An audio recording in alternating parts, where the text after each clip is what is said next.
Yesterday, as I was digging through footage of Alex Karp for my deep dive on him, what he's all about, I came across a clip of him explaining why Palantir does not always choose to go through with commercial clients and the contracts surrounding those, which stems back to a story that I'm not sure everyone is aware of, because in 2016, Palantir lost a few big-name commercial clients like Coca-Cola, American Express, and NASDAQ. So here's the little blurb from Fast Company. More than 1,000 of the company's internal emails and documents were obtained by BuzzFeed, which reported today that high-profile customers had stopped working with Palantir due to exorbitant fees, sometimes more than $1 million a month, and disappointed with its services. And that's not all. This is 2016. Today, I'm not worried about Palantir retaining talent and employees because I think they have done a good enough job with the stock-based compensation. They're a big enough name now. We've seen them rising in the ranks when it comes to interest in Palantir. So I'm not worried about the employee part. But in the next few days, I'm going to start doing more research into why these big name companies left. They cite the exorbitant fees, which is something that I've heard about Palantir. It is very expensive. It is not cheap, but that's what you're paying for. An all-in-one solution that just works. So naturally, there are some questions for why these companies actually stopped using Palantir. Why did they leave? Will they ever come back? What are they doing now? What are they choosing to use instead? And if you've been paying attention at all to my prior videos, data collection and analysis is not going away. It's actually becoming more important. So how are these big named companies solving the problem of big data? And are they doing it in-house by themselves, or did they have to hire someone else to do it instead of Palantir? Or are they just completely choosing to ignore the problem entirely and risk their business as a result? So I will be diving into those questions. If you have any insight with answers to those, leave them in the comments or shoot me an email. But today I'm going to cite another quick clip from Alex Karp in the same vein here, explaining why Palantir actually is choosing to be selective with commercial clients. He is not selective when it comes to working with the US government. You'll hear him explain that. But when it comes to commercial clients, they're as selective as they can be, which I think really demonstrates the strength of Palantir's business. If they were on the brink and needed every contract they could get, if they were in a really bad business position, they would be overextending themselves for all of these contracts. Even in 2016, you'll see the confidence in Alex Karp when he speaks, even more so sometimes than when we see him speak today. But you do hear it in his voice, you see it in his body language. He's very confident with where Palantir is, and his decision sometimes to deny commercial clients, say we're going to choose other contracts that we think are better partnerships, because Palantir does like to be strategic in that regard. So here's the clip. I'd love to hear your thoughts in the comments when it's over, and I'll be back with more analysis in the coming days. You know, there have been reports that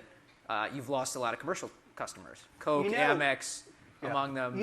They basically say, we don't know why we're using this. I mean, a lot of the data. That's not what happened. What happened? You're still single almost, and we date heavily before we marry. I spent most of my life in Europe. Quite frankly, I date very heavily before I never married. We always are interested on the government side. We go all in. If you're Special Forces Portugal, we will go in, we will show up, If you say you're not going to pay us, we'll still show up. I can't obviously go into specific customers, but I and the company are very focused only on commercial clients where the aggregate value of the customer could be $100 million or more. If there's Coke could be worth that. Why did they decide? Let me just finish. Yeah. But you need to go back to dating. Just because they're great doesn't mean we have a great fit. I'm not disparaging any of these people as companies. I'm just saying there are a lot of companies. We can't work with every company. We have, from 2014 to now, we have 10x growth on $100 million contracts. 10x growth. How did we get that? Partly by saying yes, and a lot by saying no. By saying, you are a great company. You are doing great things. We are a unique company filled with odd people like me. We may not fit. That's fine. It's a big ocean if it's in the commercial context. Yeah. If it's in the government context, we will show up and show up. We will try to force marriage. If you don't want to marry us, we'll show up the next day. But we don't do that in the commercial context. And you know what? Since we've been more disciplined about this, our business has done much, much better. It also does better because neither side wants to be in a relationship you don't want to be in. Great companies, 10x growth on our end. I'm sure that they will do 10x growth as great as they are.